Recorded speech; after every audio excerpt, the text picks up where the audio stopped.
Monsieur le Président, Madame la Ministre, Monsieur le rapporteur, chers collègues.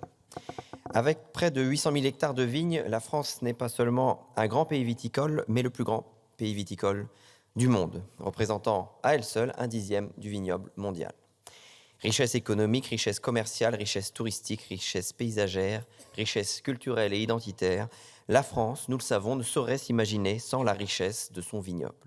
Malheureusement, cette richesse est aujourd'hui confrontée à de graves défis.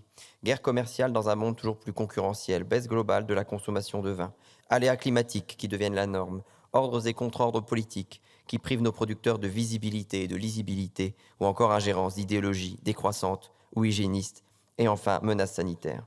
Les défis sont nombreux et la situation plus que préoccupante. Selon les estimations, la production française pour 2024 est attendue à 37 millions d'hectolitres, soit une baisse de 23% par rapport à l'an passé et un recul de 16% par rapport à la moyenne quinquennale. Une chute brutale qui s'inscrit dans un contexte général de recul de la production mondiale, mais clairement imputable en France à une année météorologiquement calamiteuse entre précipitations, sécheresses et orages de grêle.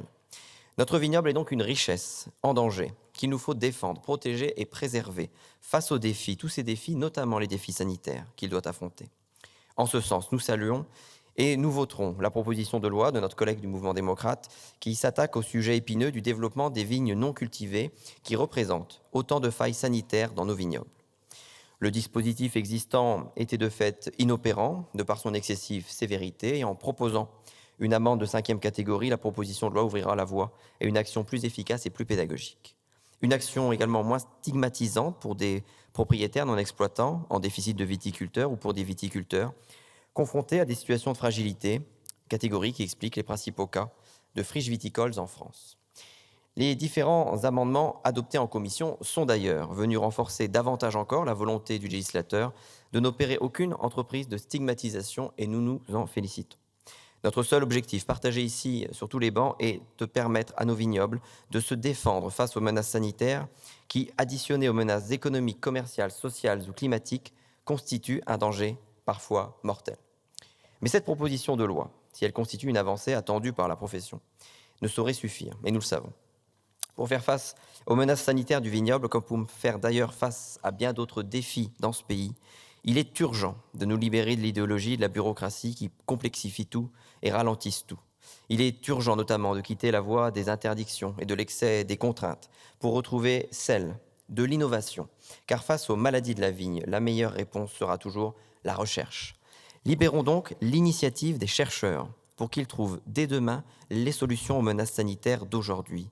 Car pas d'interdiction sans solution est une formule qu'il ne faut jamais oublier de compléter par pas de solution sans recherche.